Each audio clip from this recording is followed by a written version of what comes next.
What if the most beautiful snake in the world was also one of the most misunderstood?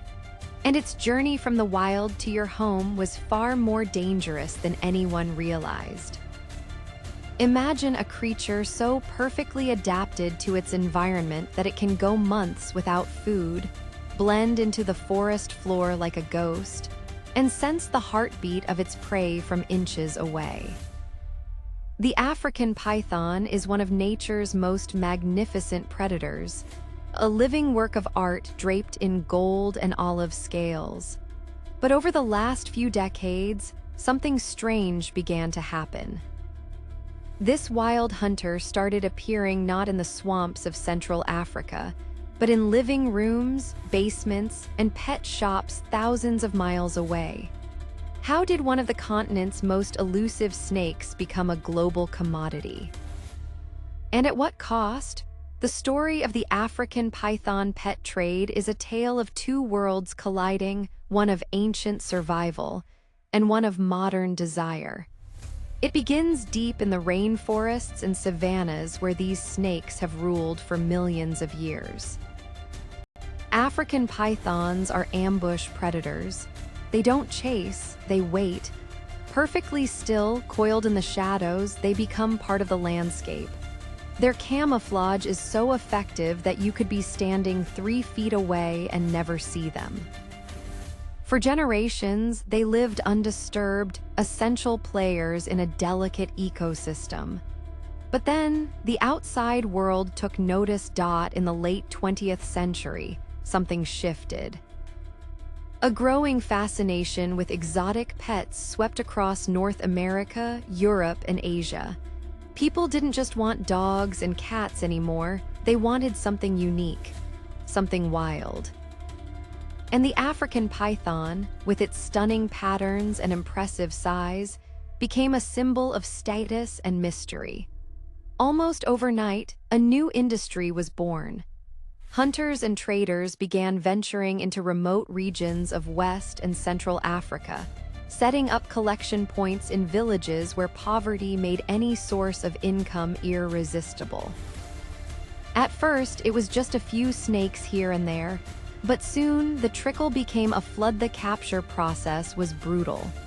Many of these snakes were taken as adults, ripped from their territories, stuffed into sacks, and transported for days without food or water. Mortality rates were shockingly high. Some estimates suggest that for every python that survived to reach a pet store, several others died along the way. But the demand kept growing. Breeders saw an opportunity and began establishing captive populations, hoping to take pressure off the wild ones. It sounded like a perfect solution, but the reality was far more complicated. Captive breeding is not easy with pythons. They're sensitive, prone to stress, and require very specific conditions to reproduce. Many early attempts failed. Eggs wouldn't hatch. Females refused to mate. And even when breeding succeeded, the resulting snakes often had health issues, weakened immune systems, genetic defects from inbreeding. Meanwhile, the wild-caught trade continued because it was cheaper and faster.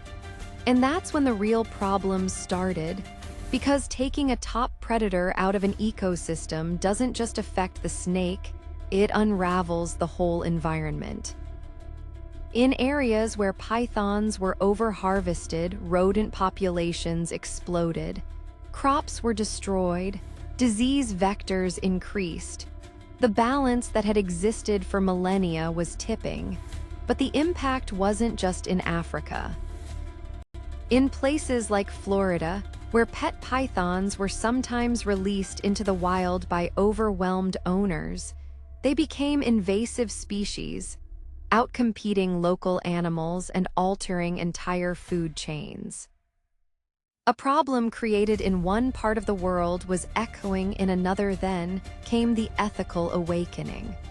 Conservation groups began shining a light on the conditions of the trade. Undercover investigations revealed suffering at every stage, from capture to transport to sale. Public opinion slowly shifted. Some countries introduced stricter regulations.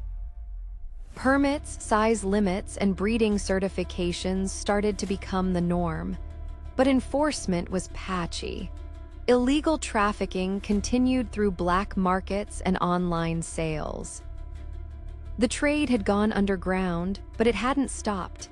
Today, the African python exists in a strange limbo, still prized by collectors, still threatened in the wild, and still caught in a cycle of supply and demand that shows no sign of ending. But there's hope on the horizon. A new generation of reptile keepers is emerging, one that prioritizes ethical sourcing, proper care, and conservation awareness. Captive breeding programs have improved dramatically.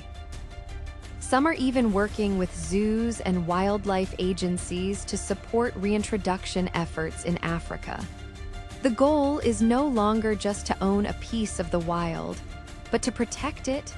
The African python's journey is a mirror of our relationship with the natural world. We are drawn to its beauty, but we must also respect its wildness. This isn't just a story about a snake, it's a story about responsibility. And perhaps, if we learn to balance our fascination with compassion, we can ensure that this magnificent creature thrives not only in our homes, but in the forests where it truly belongs. What's the most surprising thing you learned about the exotic pet trade? Share your thoughts in the comments. And if you want more stories from the edge of the wild, subscribe to Rare Species.